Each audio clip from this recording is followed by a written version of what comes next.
Estamos en comunicación con un periodista de raza. Sí, lo tengo en línea, Carlos Campolongo. A Carlos Campolongo, así que vamos a hacer esta charla, seguí escuchando, y esta charla la seguimos a la noche de fútbol, porque ahora hay que hablar de política. Tenés un compañero de raza. Sí, exacto. Ah, sí, también, claro.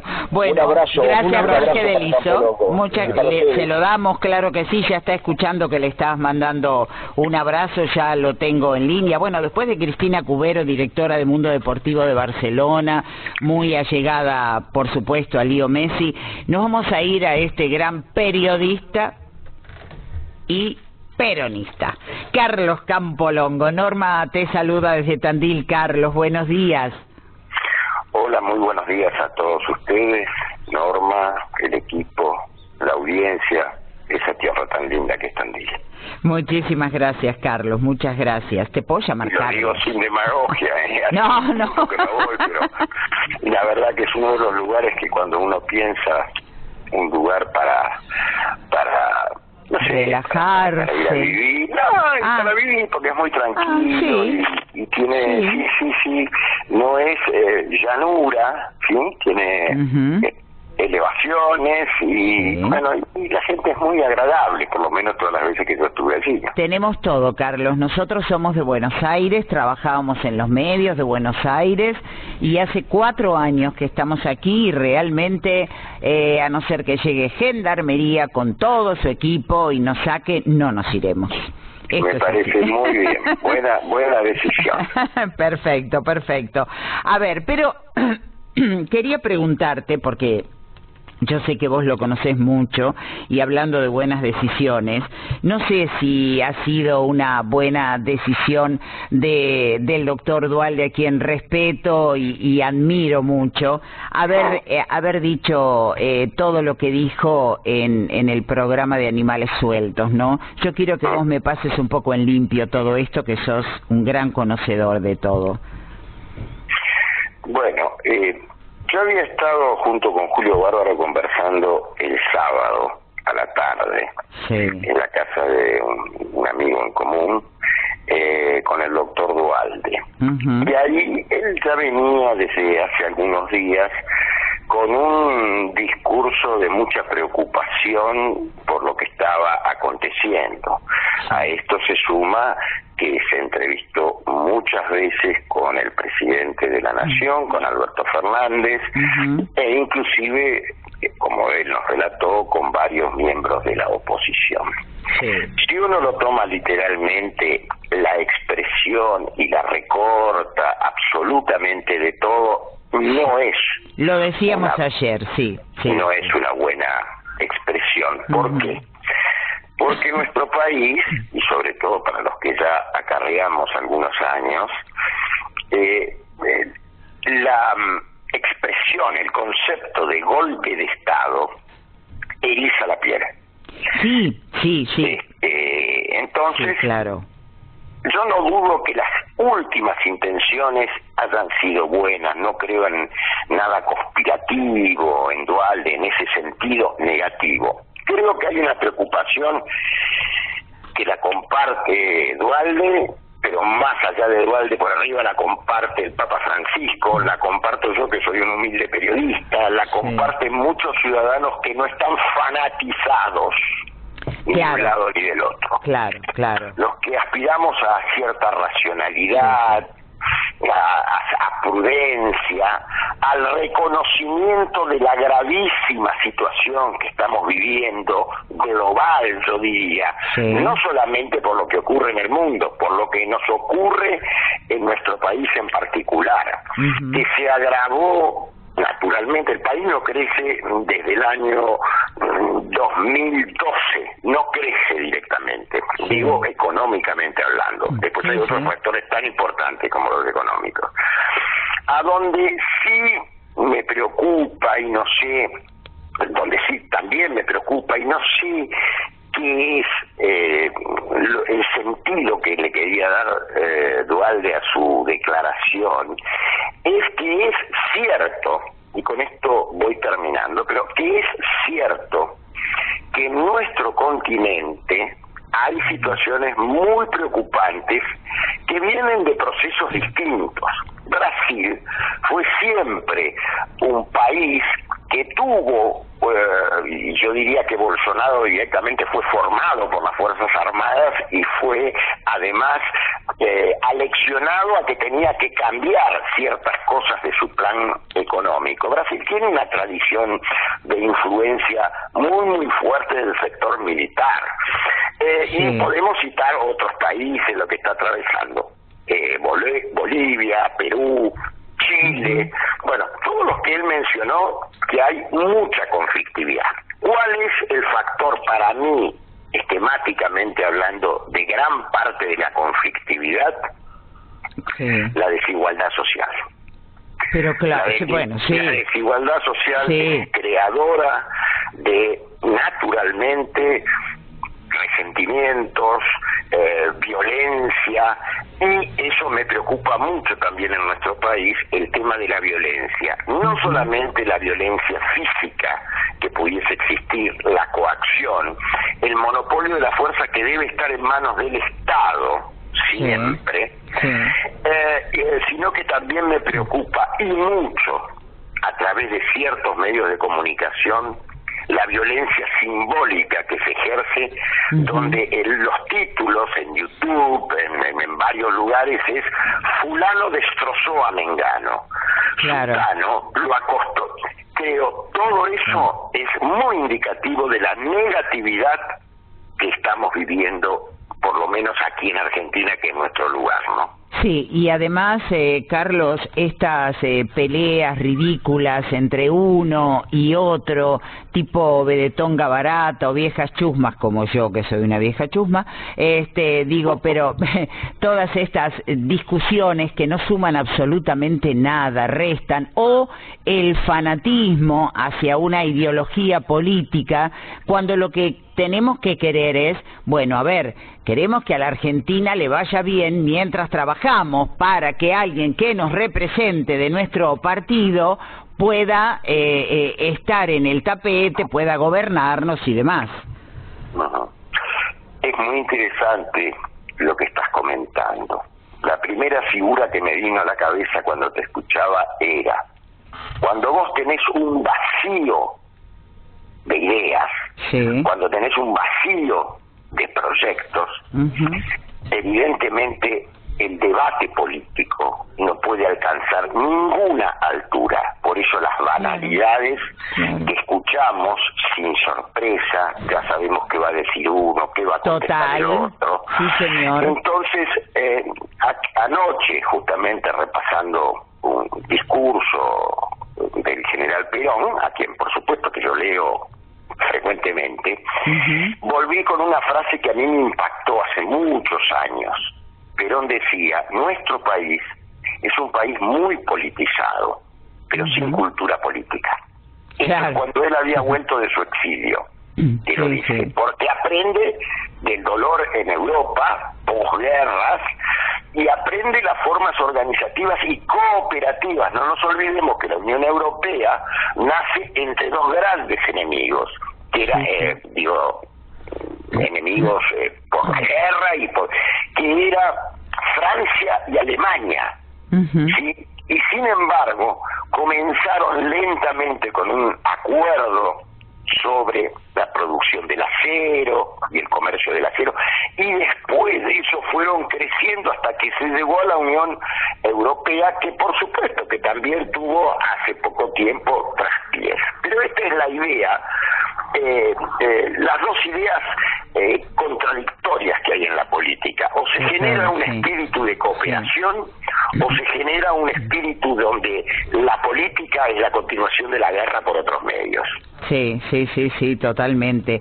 Yo creo que vos, que sos un peronista de raza, yo te he escuchado hablar, donde estás realmente trato de escucharte, porque te expresás lo suficientemente claro como para los que no sabemos mucho de política podamos entender, y la verdad que ¿qué es lo que vos querés? Sí, estaría bárbaro un gobierno peronista, pero acá lo importante es que nosotros, el resto de la gente que no está en política, estemos bien. Y mi pregunta es, como decía recién en otra nota, de burra nomás la hago, ¿eh? ¿Vos sos peronista, justicialista, kirchnerista? No, yo kirchnerista no soy, de ninguna manera, y creo que tiene poco que ver con el proyecto político histórico del peronismo y que se continúa en el siglo XXI, no es el pasado. Son valores muy ausentes que muchas veces el peronismo también se olvidó y cometió muchos errores, sí, claro, pero son también las virtudes de una concepción de la vida y del hombre. Esto es lo profundo del peronismo, que hay que actualizarlo, claro que hay que actualizarlo ahora. Recién estábamos hablando de la violencia, estábamos hablando del vacío de ideas, vale decir, estamos hablando de la ausencia absoluta de lo que es un proyecto nacional para un modelo de país de convivencia e integración, no clasista. El peronismo no es clasista. El peronismo, en ese sentido, busca, y bueno, se ha dicho explícitamente que hay una sola clase de hombres genéricamente hablando. Sí, correcto, sí. Que es los que trabajan. Vale decir, aquí hay que crear condiciones de la generación de bienes públicos que están totalmente ausentes. Yo me río, lo comentaba ayer con un amigo, cuando se habla, lo comentaba en una entrevista, con un peronista kirchnerista, al que me entrevistaba al aire yo. Y le decía, miren, acá en la formulación, cuando ocurren algunos eventos, catástrofes, situaciones de violencia, de asaltos, de inseguridad y demás, se habla de la ausencia del Estado. Para mí es un mal concepto. Hay en este momento en nuestro país inexistencia de Estado, que es otra cosa.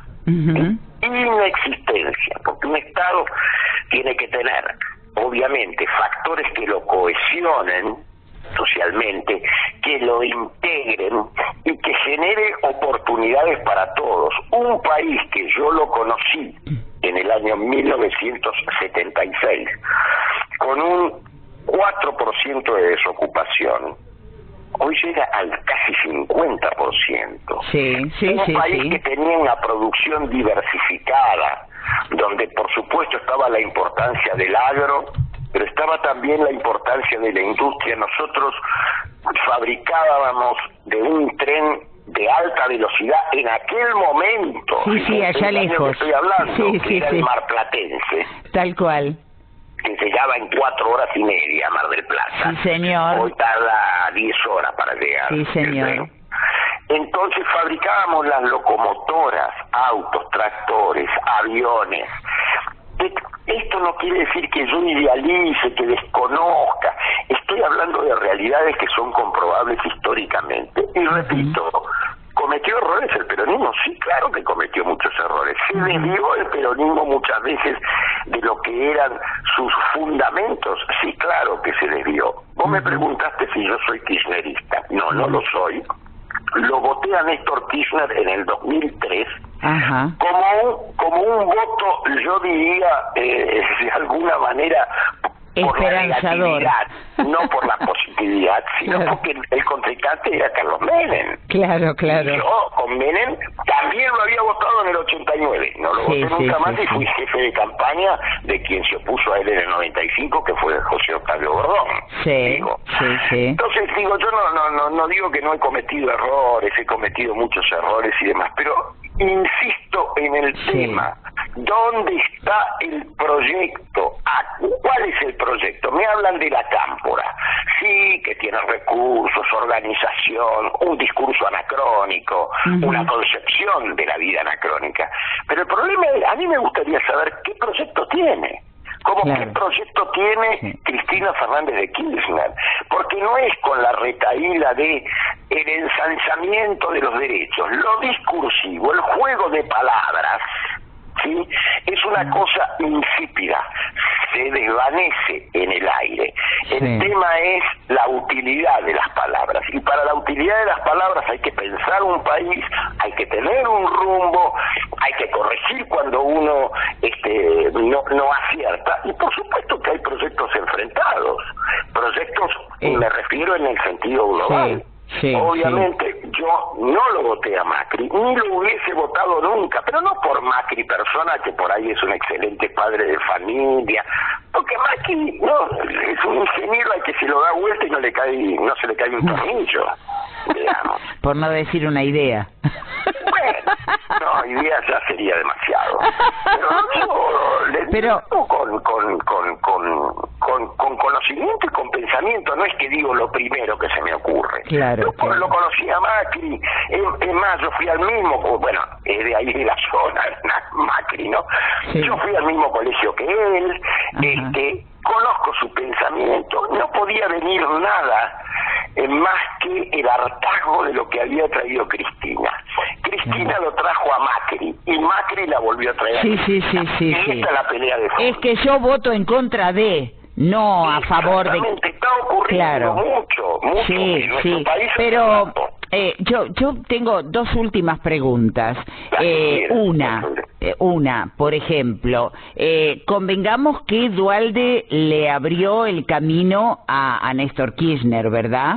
Sí. Bien, perfecto. Y después le pegaron un puntapié, como quien dice. Sí, absolutamente. Y se lo dije el sábado justamente. Y es más, perdón que te interrumpa. Con una concepción de poder, por el poder mismo, no por el poder en aras de un proyecto. Entonces, como Duhalde dominaba todavía la provincia de Buenos Aires desde el punto de vista político, no como en sus mejores épocas, pero lo dominaba. Y además Duhalde, debo decirlo porque yo nunca fui dualdista, primero porque soy de la ciudad de Buenos Aires, pero he tenido diálogos con él y hasta disidencias fuertes con él. Cuando él quería imponer en una lista nuestra a el que fue gobernador de la provincia de Buenos Aires, a Daniel Scioli, y yo no estaba de acuerdo con eso. Claro. Porque estaba de acuerdo con que, bueno, que se realizara una compulsa, pero no esta cosa de lo famoso. A ver, todo el mundo tiene derecho y debería tener la obligación de participar en política. Seguro. Pero la verdad, yo lo escuchaba, por supuesto que no lo voté a Scioli tampoco, hice anular mi voto. Scioli que decía, sin sonrojarse, que él se había venido preparando desde siempre para ser presidente de la nación. Pero cuando largan esas frases, se piensan que todos somos estúpidos. Claro. Digamos, donde no tenía la menor idea de lo que era un educando, me preguntó, ¿qué? No tenía la menor formación en nada. Bueno, un hombre que consiguió un logro en un deporte, no niego que debe ser por ahí un tipo excepcional, yo no son... no tiene nada que ver con ser o no buen político y poder llevar adelante algún puesto que le pueda tocar para sacarnos adelante. Pero quiero hacerte otra consulta cortita. ¿Es cierto que cuando entregaron la banda presidencial a Chiche Duhalde no la dejaron entrar? Yo no estaba en el lugar, por lo cual soy un testigo indirecto. He leído las crónicas que señalaban eso. Pero bien. También son inmadureces políticas todo ese tipo de cuestiones. Inseguridades. Estados Unidos. Inseguridades también, ¿eh?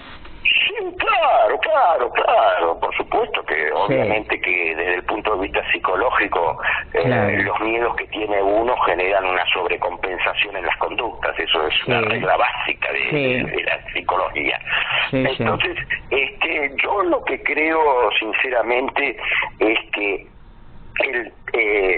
lo que dijo Duhalde en otra parte de sus declaraciones con respecto a buscar la unidad, la verdad que no se puede tener ese juego donde digo quiero la unidad y al día siguiente le mando un exocet al adversario, por no llamarlo enemigo. Entonces, ¿dónde está está. Este es el juego de palabras en vez de la utilidad que deben tener las palabras para orientar cuando vos alcanzás un lugar de conducción en la sociedad y de responsabilidad para alcanzarlo, y no con el marketing perpetuo. Convengamos que Alberto Fernández tiene las mismas prácticas te iba a preguntar comunicacionales que más, perdón. Sí, te iba a preguntar cuál es tu pensamiento de lo que está llevando adelante el actual presidente. ¿Cómo está haciendo las cosas? ¿Qué es lo que vos intuís o pensás? No, yo creo desde mi ignorancia, ¿Cómo? Desde mi ignorancia te lo pregunto. No. También digo, y yo desde lo político, no es cuestiones de tipo personal. A ver, lo conozco hace muchísimos años al presidente de la Nación, y he tenido, cuando se conformó el grupo Calafate, en uno de los debates que tuve, una gran discusión, porque él en ese momento estaba muy pegado a Domingo Felipe Cavallo, que me parece el peor de los tantos malos ministros de Economía que hemos tenido en nuestro país. Sí. Y él entró como legislador, fue legislador conmigo un tiempo, por Cavallo. Y tenía una idea en ese momento, que era otra época, de, por ejemplo, una destrucción del movimiento obrero. Que no quiere decir que los dirigentes individualmente puedan tener buenas o malas conductas. Yo sé lo que pasa en el sindicalismo. Ahora, esto es para que lo entienda el oyente, lo entienda claramente. Esto es como cuando vos tenés a un bebé en una tina, en una bañadera, y en vez de cambiar el agua porque el agua está sucia, tirás el bebé y todo, ¿me entendés? Entonces, el movimiento obrero Argentina ha sido en ese sentido pionera. Que vos me podés decir, me podés hacer una lista de malos dirigentes gremiales, pero por supuesto que sí. Claro. Pero yo te pongo al lado una lista de millones de compatriotas que conocieron Mar del Plata por las obras sociales. Seguro, claro que sí, que tienen préstamos y que han podido comprarse o arreglar su casita, claro que sí, estoy totalmente de acuerdo. Yo creo en la sociedad, creo en la síntesis entre el individuo, que no debe ser un insecto, debe ser una persona, y la sociedad que moldea, ayuda a moldear. Entre esas dos cosas basculamos para encontrar una síntesis. Entonces, la dignidad para las personas, pero también todo lo que tiene que ver con la dignidad del trabajo, las oportunidades, algo sobre lo cual no se habla seriamente hace años en nuestro país, la educación para el siglo XXI, se están pensando categorías anacrónicas, no sé, yo creo que habría que volver a la pregunta fundamental: ¿qué es educar en el siglo XXI? Que educar no es el aula solamente, lo digo con más de 32 años de profesor universitario, que son los privilegiados que llegan al sistema educativo. Y yo lo que puedo asegurar es que, por ejemplo, desde que se instrumentó en la década del 90 lo que se llama el sistema polimodal para aprender conocimiento, se limitaron las facultades de los estudiantes y demás para tener capacidad propia para pensar. No quiere decir que todos no la tengan, no es así, no hago generalizaciones, pero uno se atravesaba con un mundo, un universo de palabras restringido a 200 palabras, digamos. Y cuando uno tiene limitación en la palabra, no es un tema abstracto, no se expresa, no expresa lo que y puede elaborar el pensamiento y palabra están en concatenados. Entonces uno notaba que había cuestiones, yo no las podía, ni hablemos de ortografía, sintaxis. No, sí. Y no hablemos de todes. No, eso sí. Déjalo. La dejamos pasar. No modifica nada, eso son tilinguerías. Todas las cuestiones son tilinguerías. Esto no quiere decir que hay que luchar para la igualdad del varón y la mujer en salario, agravios, sí, señor, claro, cuestionamientos y demás, claro, pero no generar enemigos, no generar cuestiones aberrantes que si le decís algo poético a una mujer le estás insuflando o infligiendo un agravio. ¿A dónde se ha visto? El amor existió, la cultura existe gracias al amor. Sí, sí, Entonces, tal cual, sí. La verdad, Carlos, que vos sabés que recién tuve una nota con Barcelona, con la periodista, directora del Mundo Deportivo, amiga de Leo Messi, y ahora tendría que haber hecho un llamado a Miami, pero no me importa porque me enganché contigo. A mí me gusta hablar con gente inteligente que realmente sabe de qué habla cuando habla. Así que he hecho preguntas desde mi ignorancia y me has respondido todo. Me has respondido todo. Solo sé que no sé nada, por algo lo dijo un filósofo. Tal cual. Yo lo que no sé lo pregunto. Por eso todo el mundo sale con nosotros, a pesar de ser una radio del interior y una FM. Tenemos unas notas maravillosas, hablamos con periodistas de todo el mundo, con políticos en general. Acá si hay algo que yo no soy es chicanera. A mí me gusta preguntar, que me respondan, y si va la repregunta la mandamos, pero con mucha altura y con mucho respeto, como lo hemos hecho los dos recién. Así que ha sido un placer realmente, Carlos, tenerte en 2 por la mañana en 102.9, y no creas que no te vamos a volver a llamar. No, al contrario, quedo a disposición y muchas gracias por la conversación. Ha sido realmente muy instructiva, por ponerle una palabra. Te mando un abrazo enorme, Carlos. Igualmente para todos ustedes. Gracias, adiós. Sí, realmente, lo digo siempre, me encanta hablar con gente inteligente. No hay vuelta que darle, porque de esa forma podés aprender, y cuando vos preguntás y te contestan, a pesar de la ignorancia en algunas preguntas, con tanto respeto y te informan tanto, uno siente un placer enorme. Muy feliz de haber hablado con Carlos Campolongo, un periodista de raza. Estás escuchando 2 por la mañana en 102.9.